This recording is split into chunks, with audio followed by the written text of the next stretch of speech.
दी mummy जी रहा आई है कोनी है ये काटो हो नहीं हेरा ना। अरे बहुते पर गल बैठी जी मम्मी जी का Oh shit! अरे हेरा ना हो कनिया हेनिया हेरा त मम्मी जी रुकी सुनो बानी हेरा हेरा थोड़ी परल पैसा जी Oh shit! का करते हो हेरा क्या ले खाली मम्मी जाता नहीं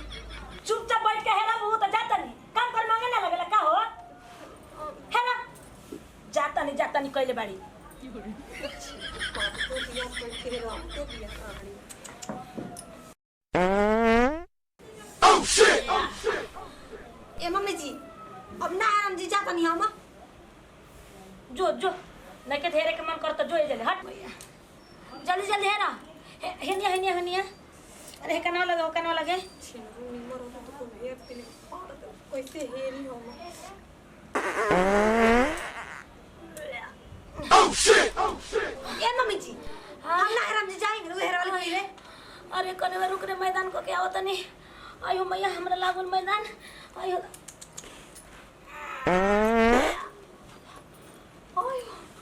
आई हो करे जब अरे रानी सवतिया कहाँ खेल भी हो बाबू आई हो दादा ऑक्सीजन की कमी हो गल घर में हो बाबू आई हो दादा आई रानी सभी हम कैसे रह ठीक रहे अपना नयर रही थे तो गली के कहाँ हम जाए रुको हम करे फिर जा दे फिर अपना काम जे मैं नहीं करे ना रह पड़ा ना पता नहीं करे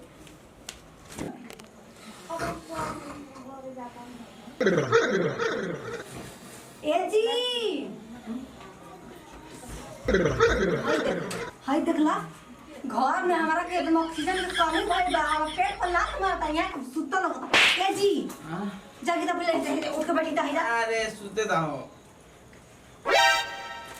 कहते न जागो तो गलो कहते न जागो लात मुंह कर से ना खेबो तो का हो हे जा बैठा बड़ी बस बना दे लो पतना मसाला डाल दे तो साग सब्जी में तो ओहो रानी ऊपर दिया यार ई पाता हम कहां जाएं भगवान साग लोग आए हो तो नती को बड़ा जी में रुचि ले वाला जाए ओ हर छिनारी ऊपर दे तार माई है कहां हो नहीं गई हो नो या जी आकर कर दो गाला हां हमारा के नहीं हर दो को पहुंचा दे तो मर जी में फांसी लगा के काहे हो नतिया पूछा तो काहे हो नती ऊपर तो मुंह नहीं पान में तो कहां जाई अतना सब्जी साग में मसाला डाल देता हो हेरा मुतिया हेरा दो गाला बा हो गई का होए हो ये कोई सब के बना तो हनी का गलती नहीं थे मां गलती बा दो गलो बाप के हमरा है उ नदिया ना कइल रे जे हमारे घर में शादी त हमारा जिंदगी बर्बाद ना भई रही नदी को बेराम तो बड़ा बिना मारे मत के भाई कहां नहीं पाते रे मत मम्मी जी रे माई अच्छा बोला ना का भइल रे अरे हैं सार खोले बदले बा ओइलो तो सन का भइल कनिया दादा ही पादल के मारा दिया निवा समझिया चप्पल सुन खा का का हो गइल ए कनिया जाए तो कनिया हमनी के दूसरा आदमी के गैस से पूरा परिवार का भी गैस की बीमारी बा माई रे ये बात तो टोला महल के तो का कहि बता तो गला मारे बचपा दे तो गला मारे ला हमरा के अम्मा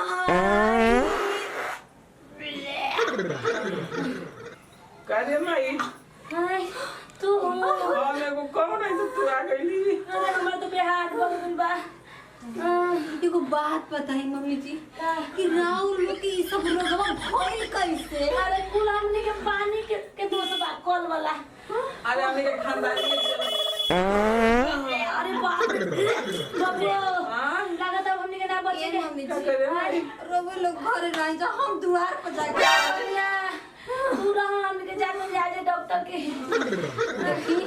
हमारे को चाचा डॉक्टर है ना, वो कैसे की दवाई दे ना, वो कुल कोई कोई मरीज देखे ना, ठीक ना। कहाँ बा उनका का नाम हो? अरे उनका नाम हम का बताइए, हमारा खुद याद नहीं कि हमारा ऑक्सीजन के देह में कमी है और हम पूरा मैदा कमजोर हो गए बाटे। हम बक्सर के, ठीक ना। हाँ के दे नती उतारा से जरूर है हम ए मैं तुझो हमारे पास कन्या कन्या हो जी लुगा में हो गई। अरे धोए कैसे? तू अरे कन्या धोआ तो हाँ बोल रहा हूँ चुआ दी हनी।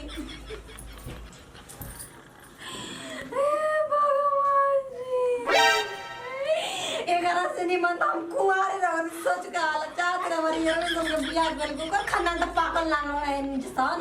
पदक्कड़ ना रहे कम से कम पागल से बजन का कुछ करी फिर आ रहे मुंह ने रोटी हमरा खीर रहे तो ना मेरे